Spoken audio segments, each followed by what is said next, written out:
الرحيم الحمد لله رب العالمين ثم الصلاة والسلام على خاتم الأنبياء والمرسلين سيدنا ونبينا محمد وعلى أهل بيته الطيبين الطاهرين.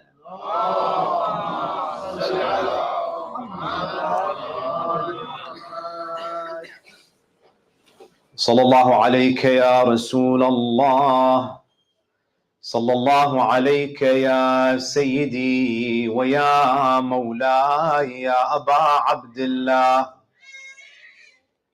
يا رحمة الله الواسعة ويا باب نجاة الأمة ويا عبرة كل مؤمن ومؤمنة. يا ليتنا فيا ليتنا كنا معكم سيدي فنفوز والله فوزا عظيما. قال تعالى في كتابه الكريم: بسم الله الرحمن الرحيم: الرجال قوامون على النساء بما فضل الله بعضهم على بعض وبما أنفقوا من أموالهم. صدق الله العلي العظيم. صلوا على محمد وآل محمد.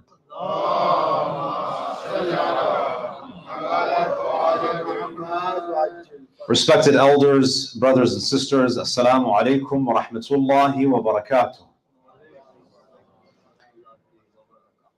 The theme of this two-part series is navigating the isms of our time. And of course, because of the time constraints, we can't go into details regarding all of the different isms that we're confronted in our day and age. So I thought it would be beneficial to speak about some of the most important isms. And we had a discussion last night about the definition of feminism and the historical development of this movement. As I had indicated last night, one of the challenges of feminism, and really any ism for that matter, is that oftentimes these terms are ideologically loaded.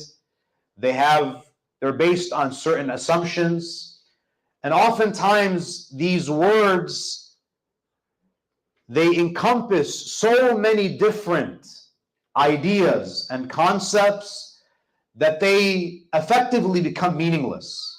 And as I mentioned last night, feminism is one of those terms that has been claimed by the most conservative of the conservative, and it's also been claimed by the most liberal of the liberal.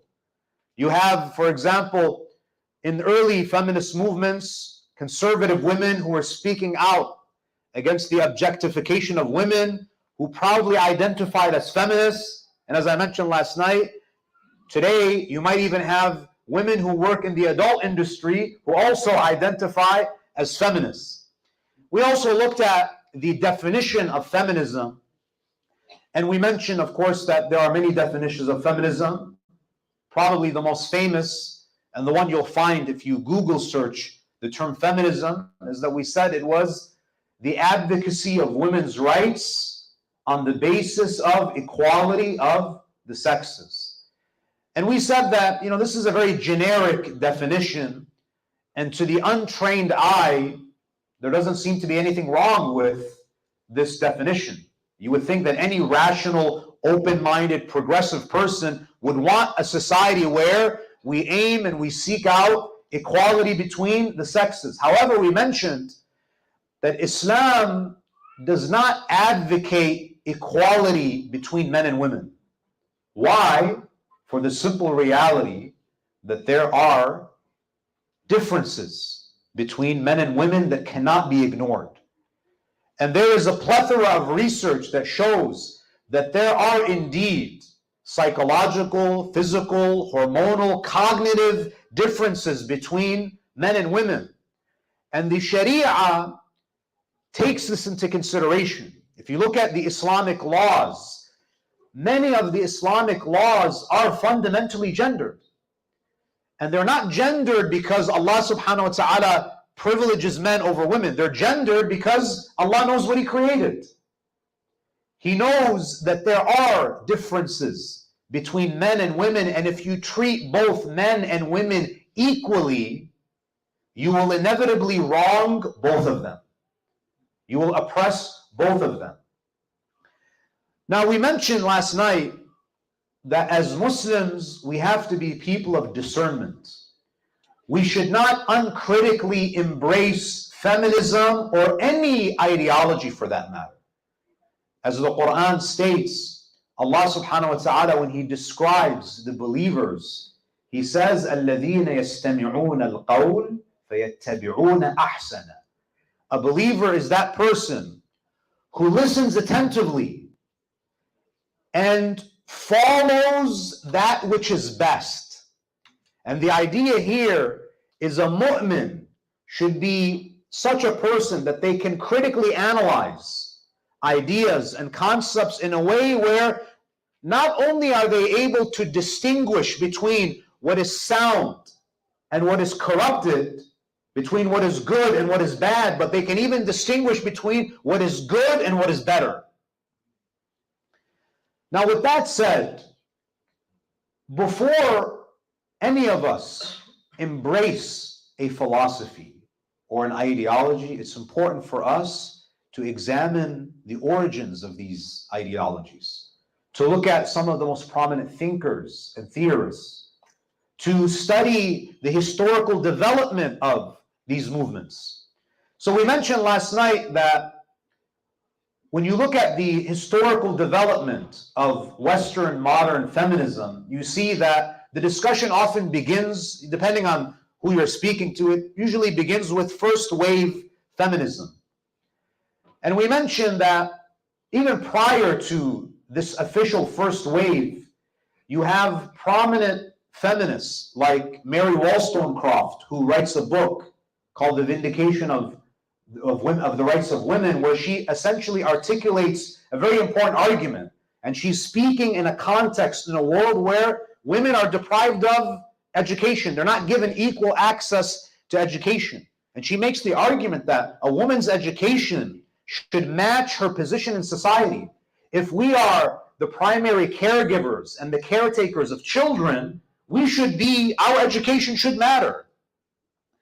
And therefore, when you look at first wave feminism, as I described, and again, I'll just go through this very quickly as a recap, you see in first wave feminism, the message was very simple in the sense that women simply wanted to be participants in society. They wanted access to quality education. They wanted the right to own property. You know, in the mid-1800s, women could not own property in New York. We're talking about 170, 175 years ago. Not very long ago, women could not legally own property in some states in the United States. Women were not considered full citizens. They were seen and they were treated as properties of their husbands.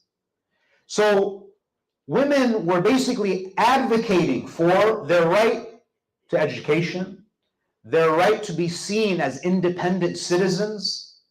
They wanted the right to vote, to participate in the political process, to voice their concerns, to raise issues that are important to them.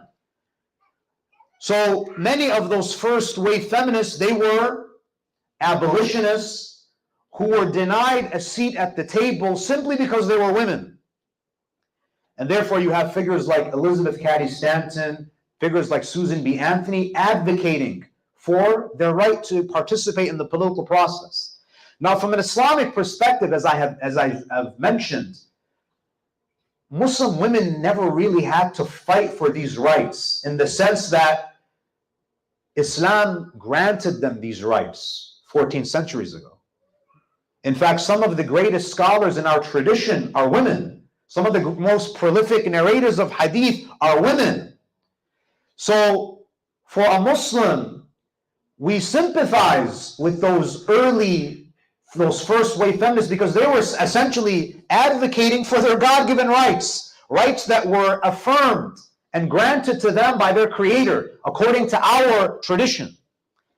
Now, as I mentioned, feminism is a very logical reaction to the oppression that women faced, especially during the medieval period up until the early 1900s.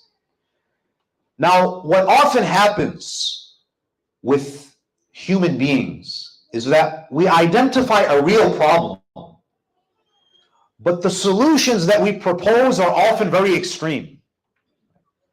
And what we see is that oftentimes, because we're dealing with man-made or women-made ideologies, what happens 9 times out of 10, almost always, is that there is an overcorrection. When you look at second wave feminism, as we mentioned, the 1950s, the 1960s, even the early 1970s, you have women who are now arguing, women like Simone de Beauvoir, Betty Friedan, who are now arguing that no, it's not enough for us to be participants in society. But the source of female oppression is the patriarchy. And therefore, we need to dismantle all of the institutions that privilege men. So, for example, you see a lot of rhetoric from second wave feminists speaking about how women, they don't need men, they need to be independent of men.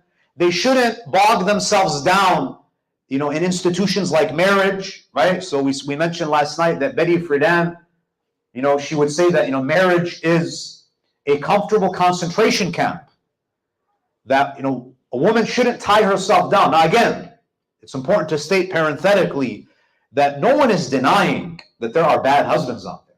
No one is denying that there are husbands who really make the home a prison for their spouses. But the point that I'm trying to make is that the messaging here is that not only should we dismantle these institutions that perpetuate patriarchy, but figures like Simone de Beauvoir and others, they're now arguing that, gender is an entirely, it's a social construct. Now, again, there are elements of culture that shape what it means to be a man and what it means to be a woman. But from an Islamic perspective, we don't believe that gender is completely divorced from biology.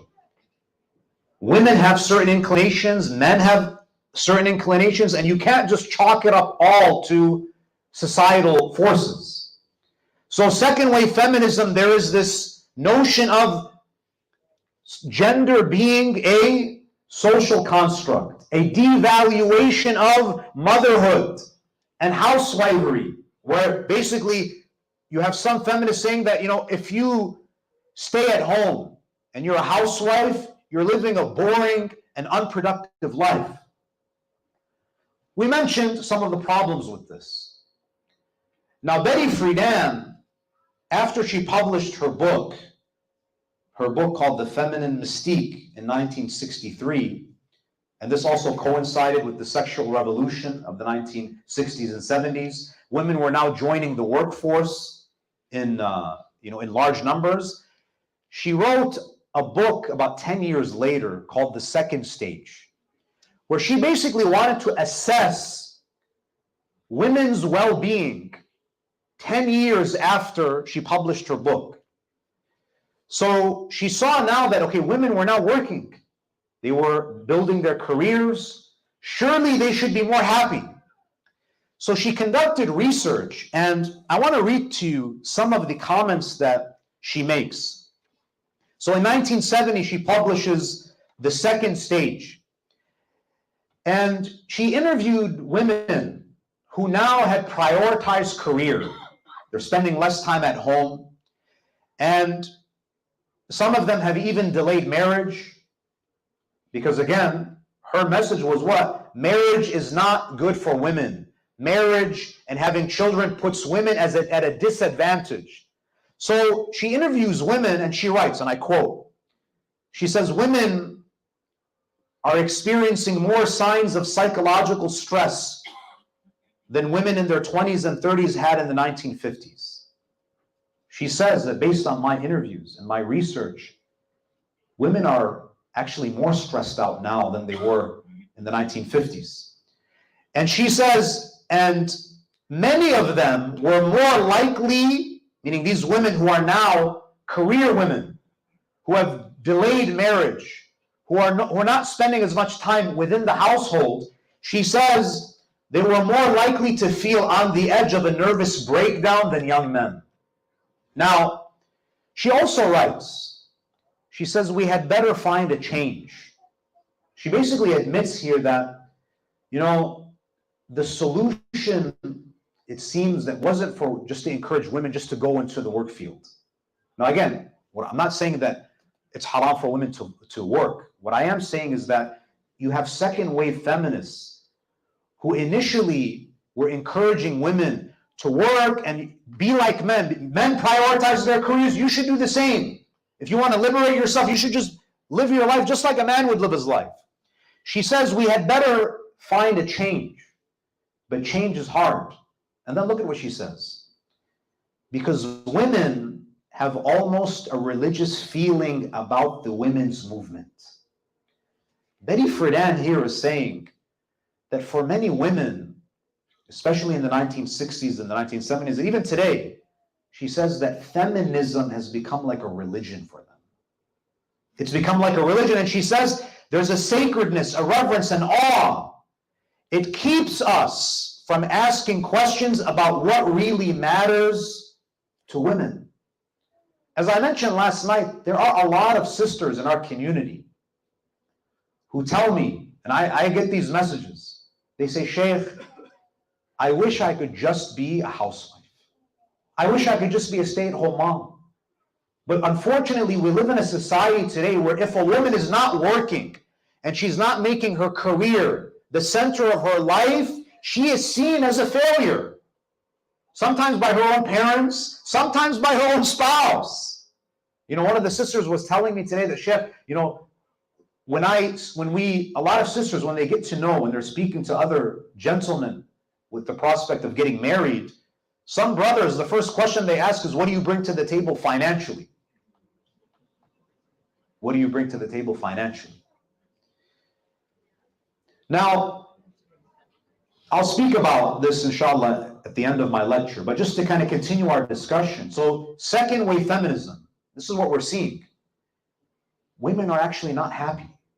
In fact, if you interview women today about their overall happiness and their satisfaction with the quality of their lives, study after study shows that women in America in the 1950s were actually much happier because they weren't shouldering the financial responsibility and the responsibility of running a household and being a mother and being a wife. That's a lot.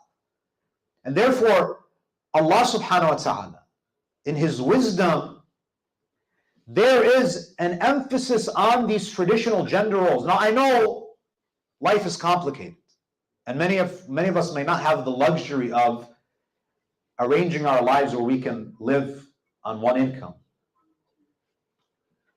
But it's possible if we are willing to make some sacrifices.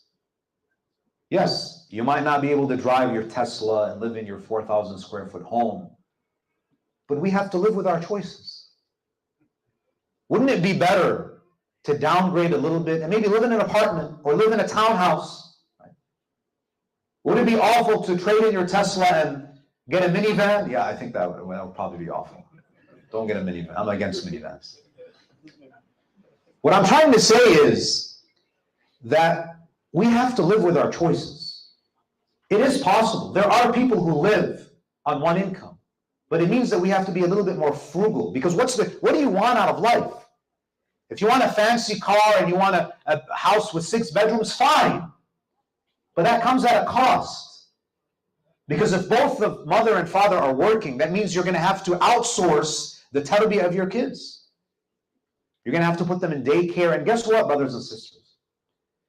People who grow up, kids who grow up with minimal contact with their parents, they end up having a lot of psychological problems. I think a lot of the mental health issues that we have today are simply related to people's childhoods. They didn't have a meaningful relationship with their parents. Young boys didn't have a relationship with their fathers. Daughters feel alienated from their mothers. There are many kids who come to me and say, Shaykh, I wish I could pay my dad what he earns in an hour so he can spend that hour with me. We have to think deeply about these issues. You see, the answers were always with the Prophet and the Ahlul Bayt. But the problem is, many of us, we uncritically embraced all of these other isms, and we tried to mimic our lives after non-Muslims. We're supposed to be the role models. We're supposed to be that nation that embodies those prophetic values. But instead of being leaders, we became followers. We became blind followers. So going back to the historical development of feminism, so you have second wave feminism, and then you had third wave feminism, where things get really murky and really problematic. And I mentioned, the quotation of Shulamit Firestone, a prominent third wave feminist, who basically said that the end goal of the feminism movement is not just the elimination of male privilege, but the elimination of sex distinction itself. And then you have what? Gender fluidity, and then ultimately the transgender movement was an outgrowth of the feminist movement. Now, that was a very long-winded introduction, basically a recap for those of you guys who were absent yesterday. I'm offended by the fact that you were absent yesterday. I'm not offended, it's fine. Now tonight what I want to speak about is another ism that many of you probably are not familiar with. Your kids are probably familiar with it, especially if they're online, and that is the red pill movement. Now, some of the parents are thinking that, is the Sheikh going to speak about pharmaceutical products tonight? No, I'm not going to speak about drugs. What I am going to speak about is a reaction to the feminist movement. You see, feminism, as I said, was an overcorrection of a real world problem. But it then went to an extreme. And extreme ideologies also create extreme reactions. Now, for a long time, for almost a decade, especially if you spent any time on social media, for almost a decade or even 2 decades, men have felt completely disenfranchised. And by the way, just to kind of give you a background, red pill and blue pill is a pop culture reference to The Matrix. It was a movie that was released in 1999, right? Long before you were born, 1999. And there was a scene in the movie where, this is probably the first time in the Majlis you hear about The Matrix, but welcome to 2023. So, the main character, who's the main character? Don't act like you don't know. So Neo is offered a blue pill and a red pill. And the blue pill basically represents a choice. That you can take the blue pill and continue living in your state of ignorant bliss and just go through the motions and don't think about life in a critical way. Or you can take the red pill, and some of you probably know the exact line, or you can take the red pill and see how far this rabbit hole goes. And the idea is that red pill is a choice to basically look at the world in a more critical way and to challenge some of the things that we take for granted. Now, about 10 years ago, online, there was a movement, the Red Pill movement, which is an online community of disenfranchised men who feel that they've been left behind. We often speak about patriarchy, this idea of male privilege.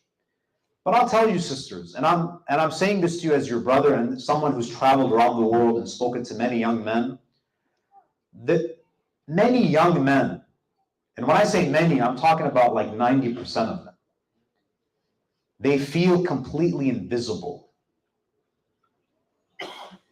They feel completely invisible. And what I mean by that is for almost 10, 15, 20 years, they grew up hearing lines like men are trash, men are this, men are that, men don't have any value. And it's really difficult, brothers and sisters, to be a young man in this day and age. If you're a young woman and you're attractive, you have a lot of options in life just by virtue of your appearance. That's a reality. I'm not saying that's a good thing or a bad thing. What I'm saying is that's just the way the world is. As a young man, you have to bring a lot more to the table. And it's brutally, you know, some sisters are saying no, but again. But for those of you who have sons and have brothers, you know that the world is brutally competitive. That if you're not the 1%, if you're not the richest and the best looking, and you don't have an enormous following on social media, you are invisible to the opposite gender. And I've seen young men have nervous breakdowns when they think about their future, because it's a brutally competitive world. And what you see is that many of them don't want to get married. Why? You know, I'll tell you this, brothers and sisters. There are many young men who feel that we actually live in a matriarchal society, where women are actually privileged.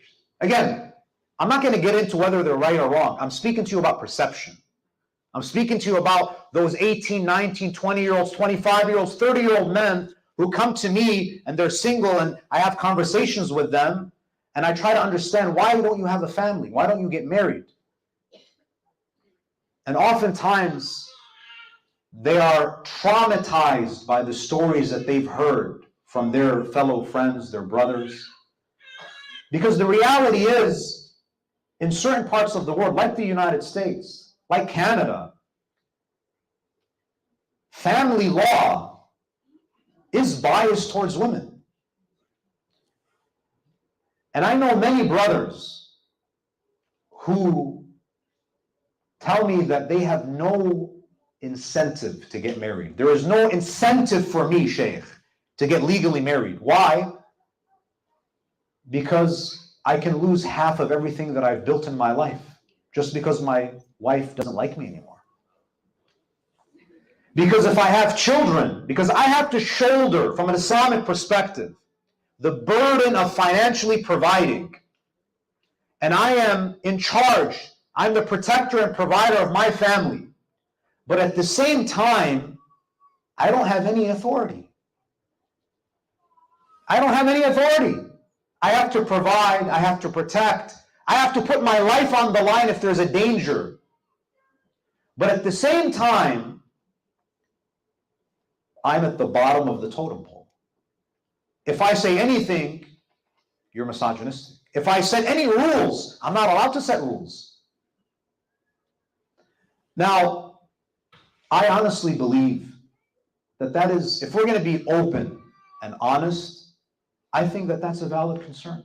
Because I've seen people, I've seen decent guys, again, and I've interviewed and I've had conversations with married couples where you have young men who have been cheated on by their wives, and there's a divorce, and they have to go to court. And the guy, because he can't prove it, and he might be embarrassed to even bring this into a court, he has to pay alimony for 10 years, and he has to pay child support for 18 years, and he loses half of his assets.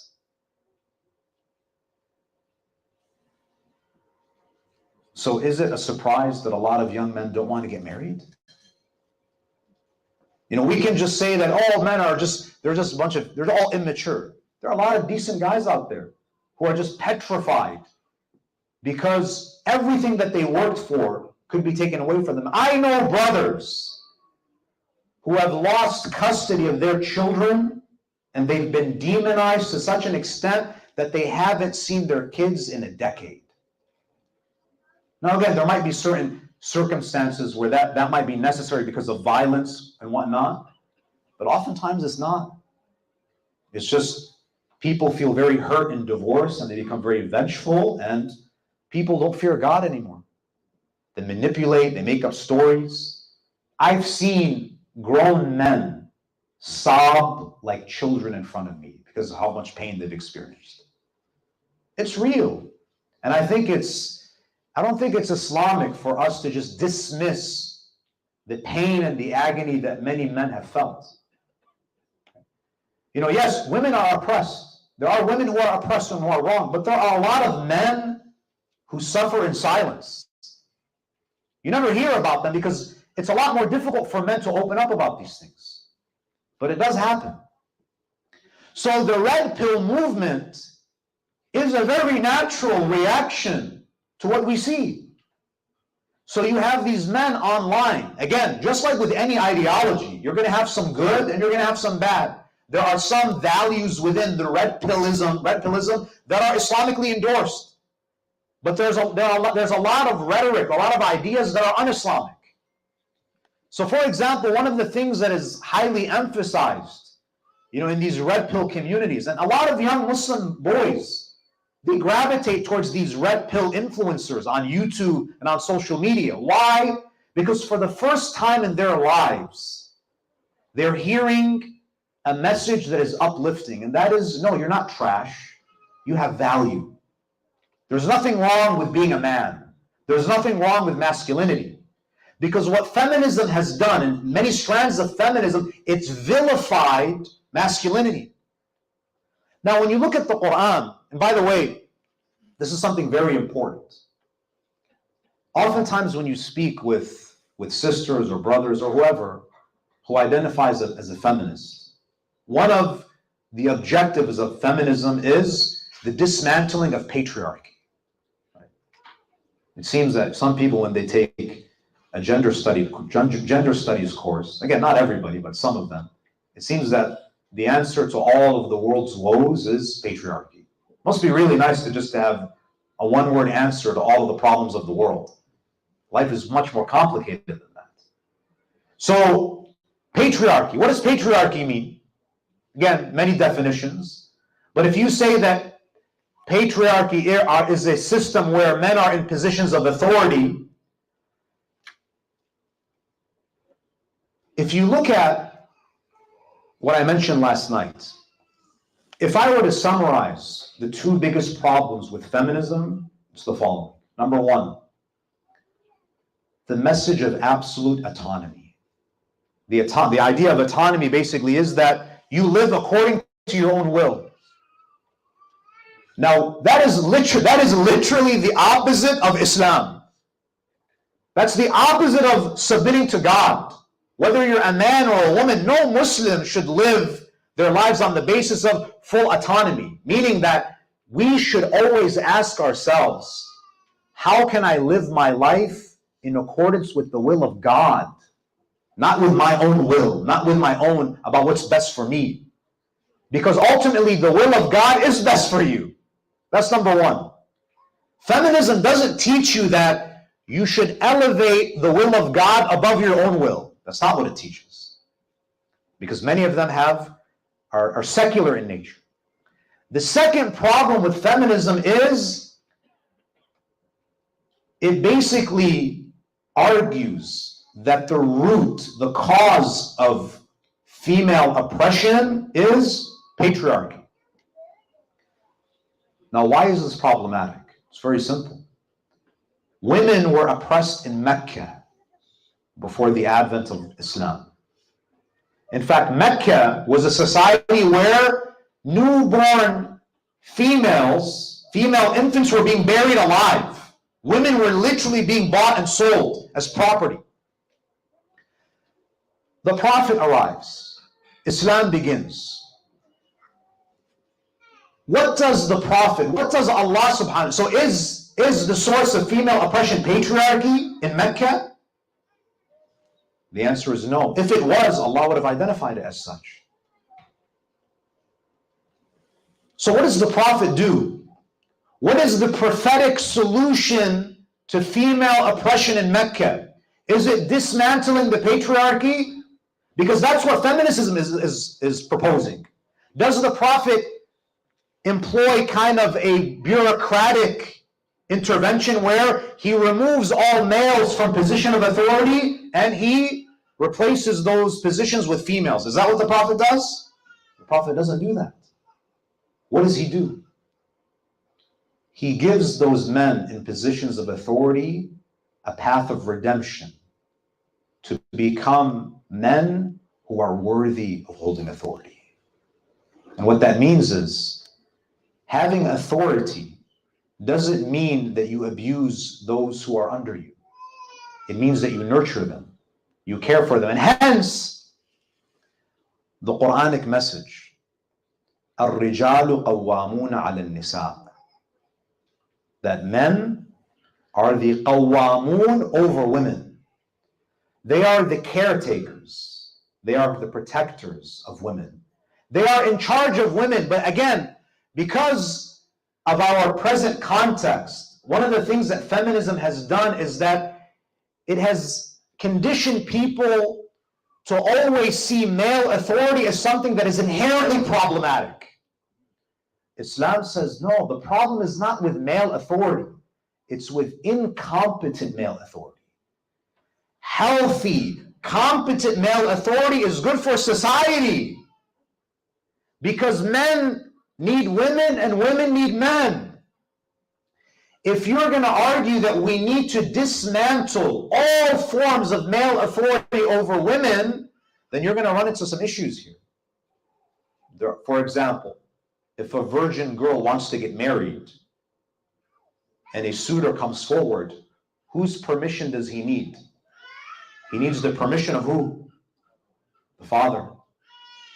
Now, if you're a feminist, you might say that this is patriarchal. Are you going to now argue with the Prophet? If you're going to argue that all male authority is bad, you will inevitably be contradicting the prophetic way. Are there fathers who misuse that authority? Of course. But that authority is there as a protective measure for a young girl who doesn't have any experience with men. It's a line of defense for her. If someone wants to come and ask for my daughter might be manipulated. She doesn't know better. She doesn't understand how men think. It's a protective measure for the young lady that this gentleman has to go through a man to get to his daughter, because men know other men. A father knows what questions to ask a young man who wants to marry his daughter. الرِّجَالُ قَوَّامُونَ عَلَى النِّسَاءِ. Allah subhanahu wa ta'ala has given this responsibility. And this is what's lost today, brothers and sisters. I was having a conversation with some sisters.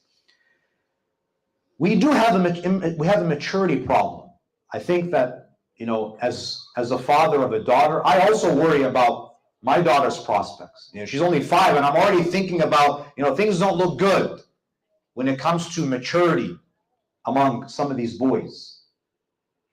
But we have to build these boys into honorable men. The message is not that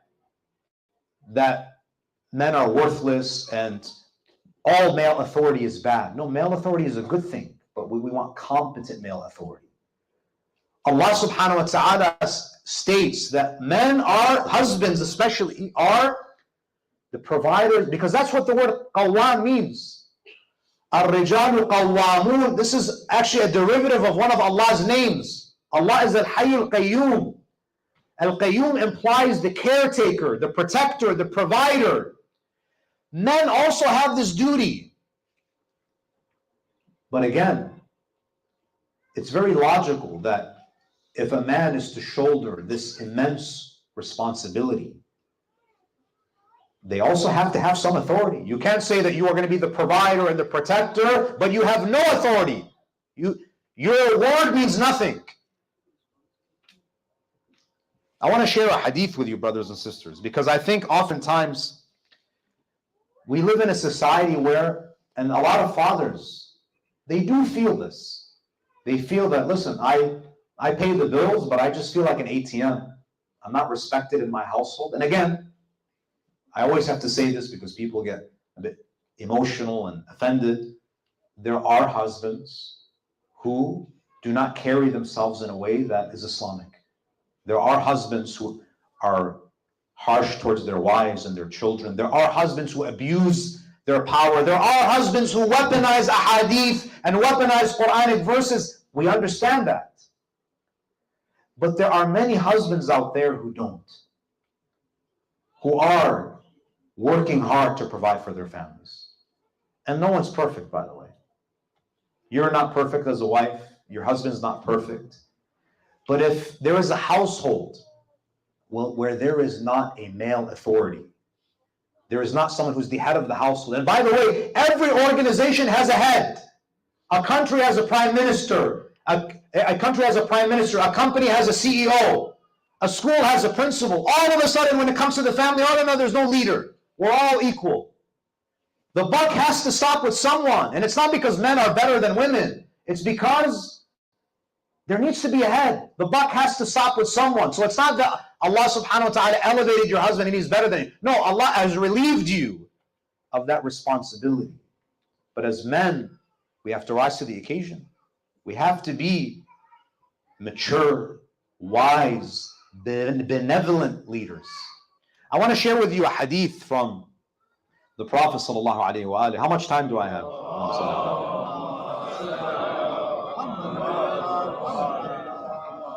I think I started at 9 o'clock, so we're at 46 minutes. Raise your hand if you want me to continue, or should we just cut it?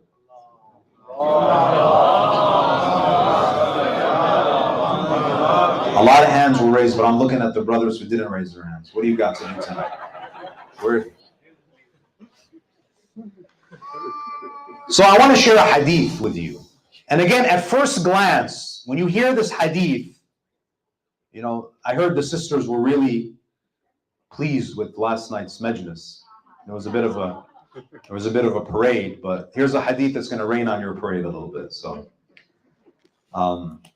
again, I'm going to mention this hadith and then we're going to contextualize it, and I'm going to just share with you what I believe is the underlying wisdom of this hadith. And again, this is also an example of one of those hadith that might be misused by people, and I don't want it to be misused. The narration says, Imām Sadiq once said that a man came to the Prophet. There was a man from among the Ansar who was living during the time of the Prophet. And he had to travel. And he told his wife that I want you to stay at home. I don't want you to leave the house. And at that time, you know, it was a matter of safety. And I don't want you to venture out. Stay at home. He leaves. At that time, there's no cell phone. There's no WhatsApp. He left. There's no contact anymore. He's going on a business trip. He's traveling. He said to his wife that I want you to stay at home. So the hadith says, وَإِنَّ أَبَاهَا قَدْ مَرَض. Her father, who presumably lived in Medina, her father became ill. So because she was a very pious woman who respected her husband, she's now thinking, okay, now there's a bit of a dilemma. On the one hand, my husband had asked me, he requested that I stay at home. My father is sick, and I want to go see my father. So what does she do? She sends word to the Prophet. She says, she seeks permission from the Prophet to leave her house, to basically override her husband's wish. What does the Prophet say? This is very important. فَقَالَ لَا اجْلِسِي فِي بَيْتِكِ وَأَطِيعِي زَوْجَكِ. The Prophet says, don't leave your house. Stay at home. These are not my words. He says, obey your husband. Listen to your husband. So then what happens? فَثَقُلْ. His condition became worse. Now again, are there husbands who are psychopaths, who want to imprison their wives? Yes. But that's not the message of this hadith, and I'll explain the wisdom behind this hadith. The father becomes worse. A second time, she sends someone to ask the Prophet for permission to leave. And the fact that she's even asking shows how noble this woman is. You know, I think many would just be like, you know, to hell with my husband, I'm going to go. So she actually asked the Prophet. So the Prophet ﷺ, again, what does he say to her? La. He says, اجلسي في بيتك وأطيعي زوجك. He says, no, stay at home and listen to your husband. Obey your husband. Now, the hadith says, فَمَاتَ أَبُوهَا. Her father passed away. And again, what does she do? A third time, she says, Ya Rasulullah.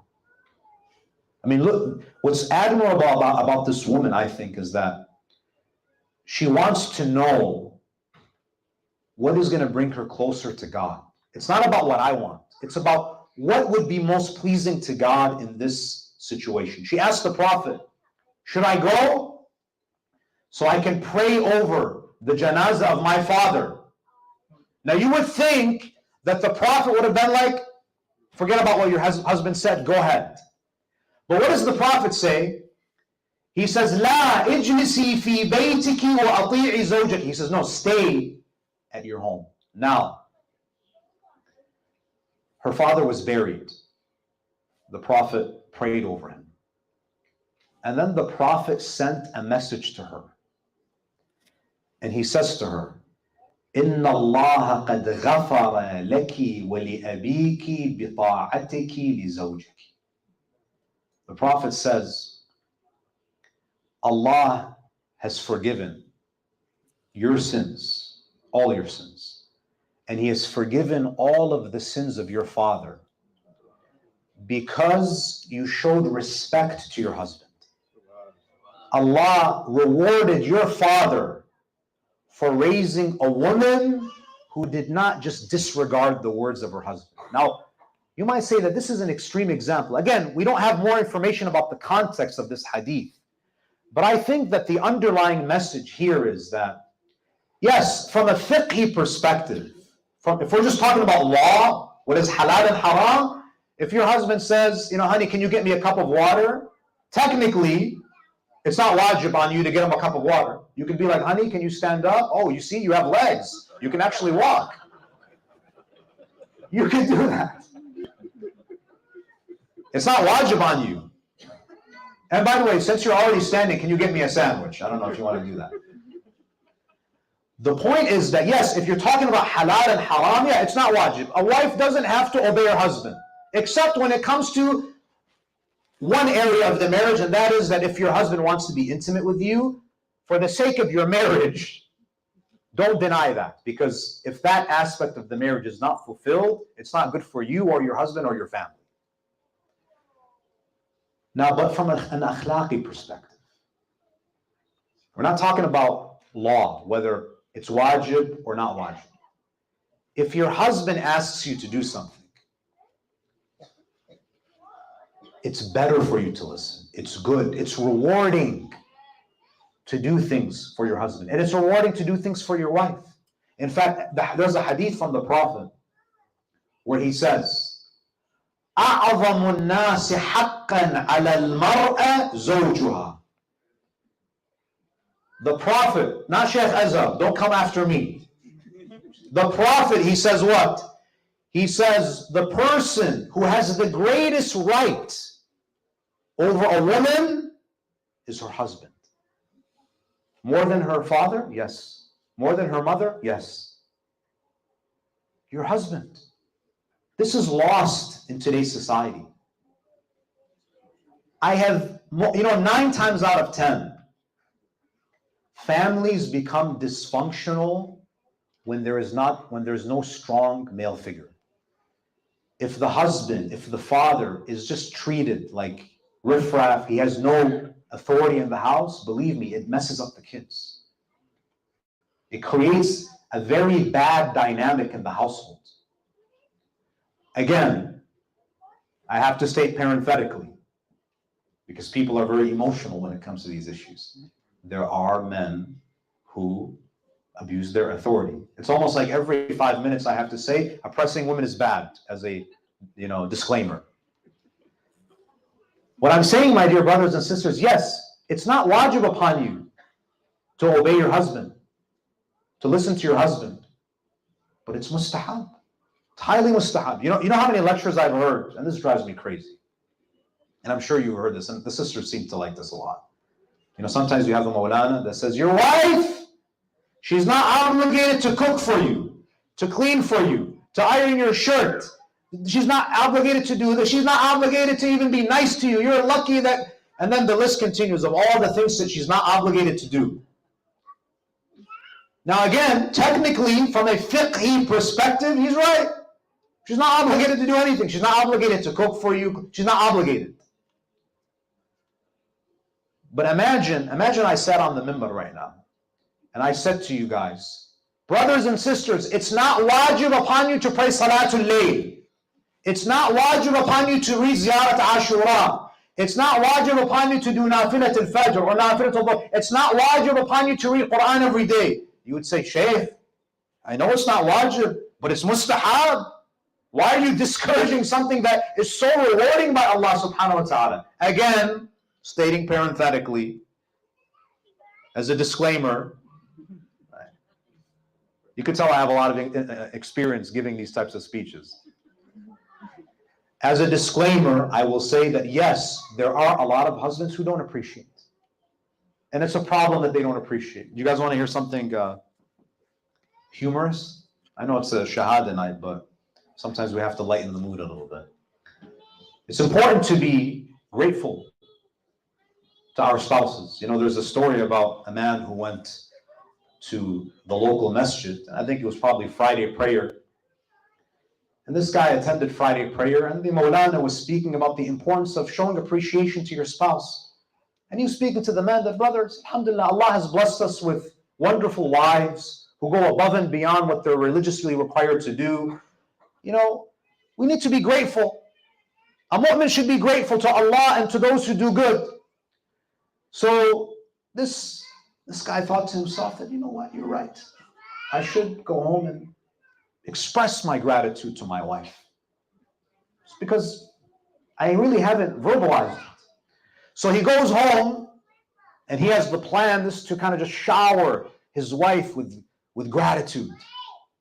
So he gets home, dinner's on the table, and they start eating, and with every spoon, every bite, subhanallah, honey, this is out of this world. This biryani doesn't seem like it's from this world. It's from the 7th level of Jannah. Every bite, honey, this is, wow, you really outdid yourself. Everything's delicious. She looked at him and said, are you serious?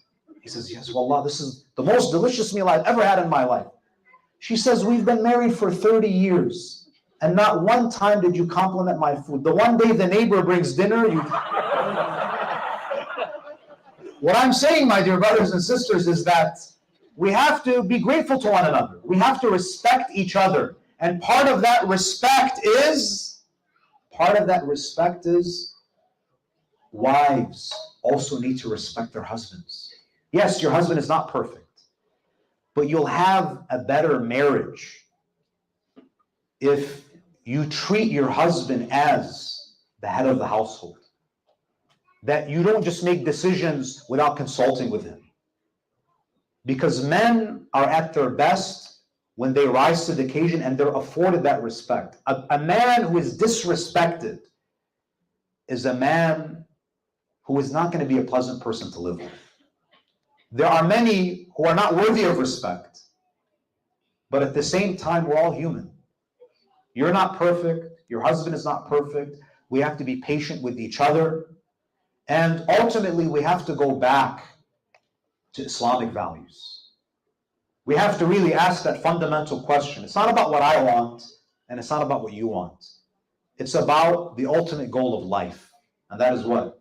Attaining nearness to Allah. Before I'm your husband and you're my wife, I'm a servant of God. And you're a servant of Allah. And that should be the basis of our relationship. My dear brothers and sisters, on this night, we reflect and we commemorate the martyrdom of that luminary of the Ahlul Bayt. Throughout the year, we shed our tears for Imām Ḥasan alayhi salam. And of course, the tragedy of Imām Ḥasan is unprecedented. But sometimes I feel that we forget how lofty the status of Imām Ḥasan is. Sometimes we treat Imām Ḥasan as though he's a second-tier Imam. And many of us may not realize that Imām Ḥasan is not only the brother of Imām Hussein. Imām Ḥasan alayhi salam is the Imam of Imām Hussein. He's the Imam of Imām Hussein. He's the leader of Imam Hussein. He is the one who raised an entire generation, who sacrificed alongside Imam Hussein. Without Imam al-Hasan and his leadership and his mentorship, Imam al-Hussein would not have had companions. On this night, the city of Medina, if you were to go back almost 14 centuries, there is an atmosphere of sorrow in the air. Imagine how different Medina is. It's the 50th year after the Hijrah. The Prophet had passed away less than 40 years ago. Imagine an ummah where it's been less than half a century and the grandsons of the Prophet are being treated this way. Imam al-Hasan alayhi salam, he had a fierce opponent, a wicked enemy by the name of Muawiyah. You see, the Umayyads were petrified of the Ahlul Bayt. Because while the Umayyads controlled the bodies of people through fear and intimidation, Ahlul Bayt controlled the hearts of the people. And there was always that fear that they would mobilize a movement to overthrow them.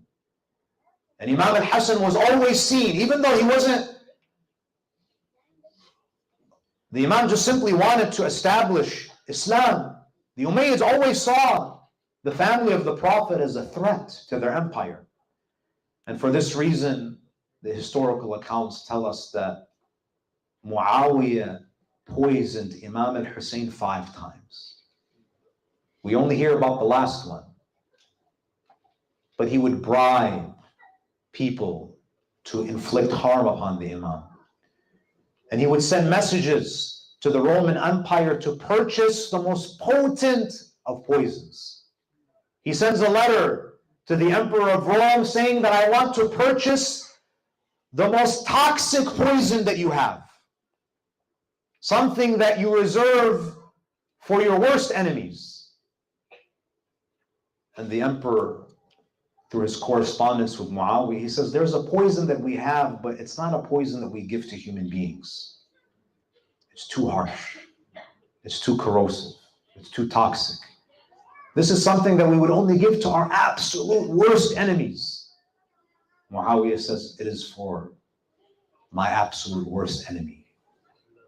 I want to give it to the grandson of the man who says Jesus is not the Son of God. Imagine the treachery, the betrayal. The Emperor of Rome, he delivers the poison to Sham. And some narrations say that when Muawiyah received that poison, it came in a stone container. And if you're wondering why it was sent in a stone container, it's because if it was sent in a metal container, it would have ate through the metal. A poison like no other. And how it was administered to Imam al-Hasan was very cruel. It's bad enough that he was poisoned by his own wife. Imagine the pain of Ahlul Bayt. They have enemies outside of their homes and they have enemies within their homes. Imam al-Hasan alayhi salam, it is said that he was fasting on the day that he was poisoned. Have you ever fasted on a long day? Your stomach is empty and you're anticipating an iftar to soothe the emptiness in your stomach.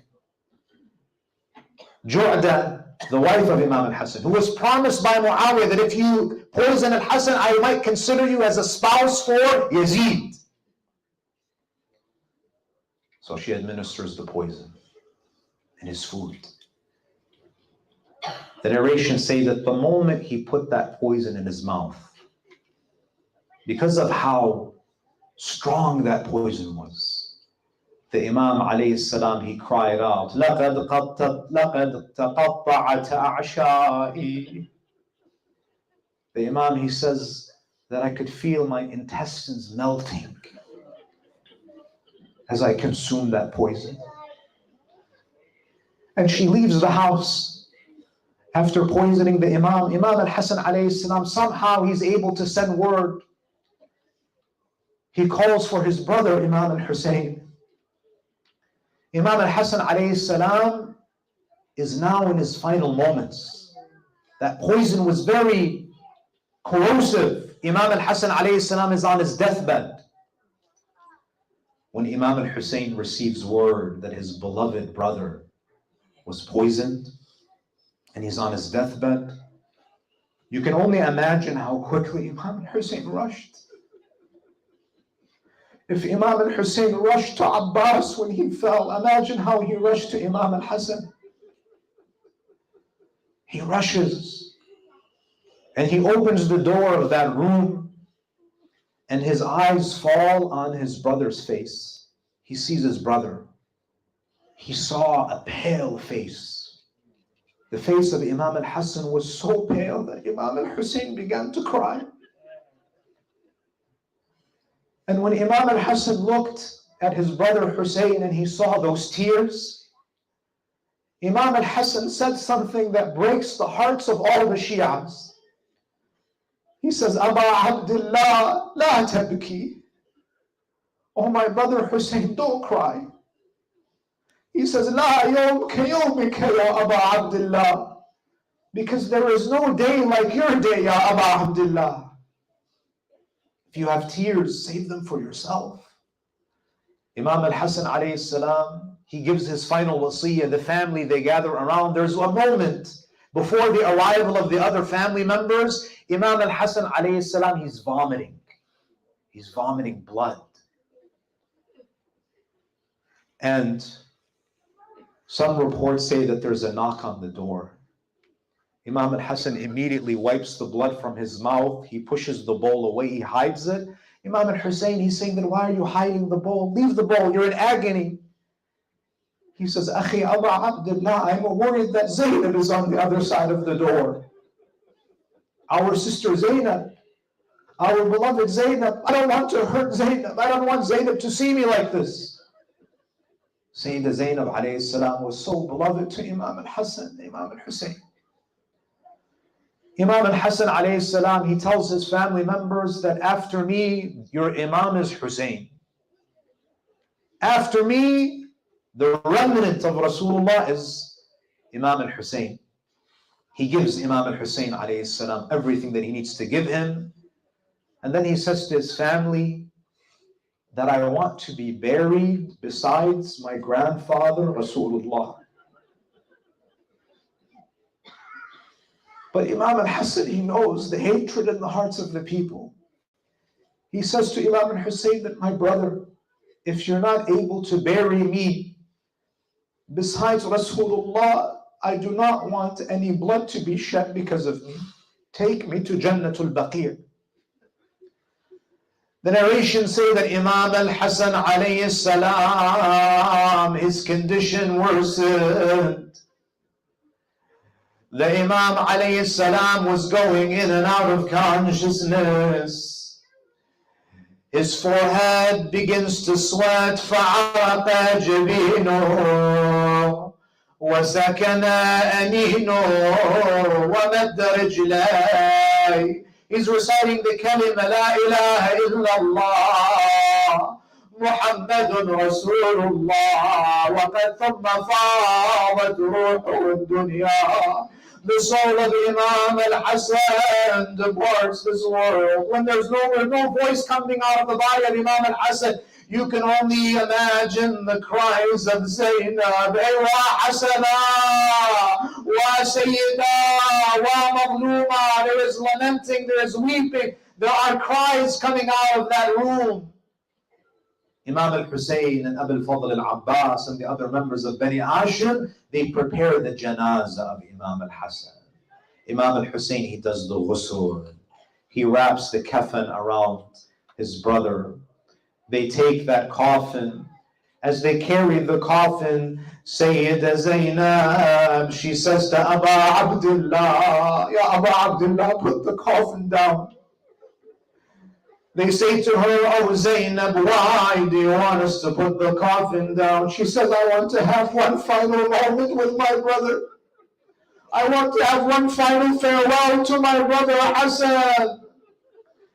She sits over the janazah of Imām Ḥasan, and the tears of Zainab, they sprinkle on the kafan of Imām Ḥasan. The janazah is carried by Imam al-Hussein, by Abu al-Fadl al-Abbas. Where are they going now? They are going to the burial site of Rasulullah, which happened to be at that moment in the house of one of the wives of the Prophet. As they're carrying the janazah, one of the wives of Rasulullah, she emerges from her home and she says, I do not allow this janazah to enter my home. I do not allow someone who I do not like to enter my home. The narrations say that Marwan ibn al-Hakam was also there. There was a confrontation. He had archers standing there blocking the janazah of Imam al-Hasan. He then gave the order to shoot at the janazah of Imam al-Hasan. Imagine, even after his death, he's mazloom. The narrations say that 70 arrows hit the body of Imam al-Hasan. At that moment, Abu al-Fadl al-Abbas, he becomes enraged. He draws his sword. Imam al-Hussein, he says, Akhi Abu al-Fadl, today is not your day. Put your sword back. Our brother did not want us to shed blood. They now change course and they go where? They go to Jannatul Baqi'. Have you been to Medina? Have you seen the site of Imam al-Hasan alayhi salam? When Imam al-Hussein enters Jannatul Baqi', imagine he's carrying the body of his brother. Abu al-Fadl al-Abbas, they lower the body. When Imam al-Hussein saw the dark hole in the grave, when he saw the grave, the narrations say that he removed his imam. Imam al-Hussein, he threw down his turban and he cried out in agony and sorrow for his brother. أَدْهُنْ رَأْسِي أَنْتَ طِيبُ مَحَاسِنِي وَرَأْسُكَ مَعْفُورٌ وَأَنْتَ تَرِيبُ. And then what does Imam al-Hussein say? He says, غَرِيبٌ وَأَطْرَافُ الْبُيُوتَ حُوطُهُ. Imam al-Hussein, he calls his brother gharib. Even though we're in Medina, even though this is the city of our grandfather, oh my brother Hassan, you're treated like you're a gharib in the city. غريب وأطراف البيوت تحوطه ألا كل من تحت الثرى غريب. Then Imam says, but after all, everyone who's buried in the earth becomes a stranger. لا حول ولا قوة إلا بالله العلي العظيم. وسيعلم الذين ظلموا آل محمد أي منقلب سينقلبون والعاقبة للمتقين. We ask Allah Azza wa Jal to accept these tears for the family of the Prophet. We ask Allah subhanahu wa ta'ala to forgive us our sins and our shortcomings. We ask Allah subhanahu wa ta'ala to illuminate our hearts with the light of faith and piety. We ask Allah Azza wa Jal to keep us on the path of Muhammad wa Ali Muhammad. We ask Allah Azza wa Jal to never deprive us of the ziyarah of Muhammad wa Ali Muhammad. And most importantly, we ask Allah to honor us with the intercession of Rasulullah and his immaculate family on the day of judgment. يَوْمَ لَا يَنْفَعُ مَالٌ وَلَا بَنُونَ إِلَّا مَنْ أَتَى اللَّهَ بِقَلْبٍ سَلِيمٍ. وَآخِرُ دَعْوَانَا أَنِ الْحَمْدُ لِلَّهِ رَبِّ الْعَالَمِينَ وصلى الله على محمد وآله الطاهرين.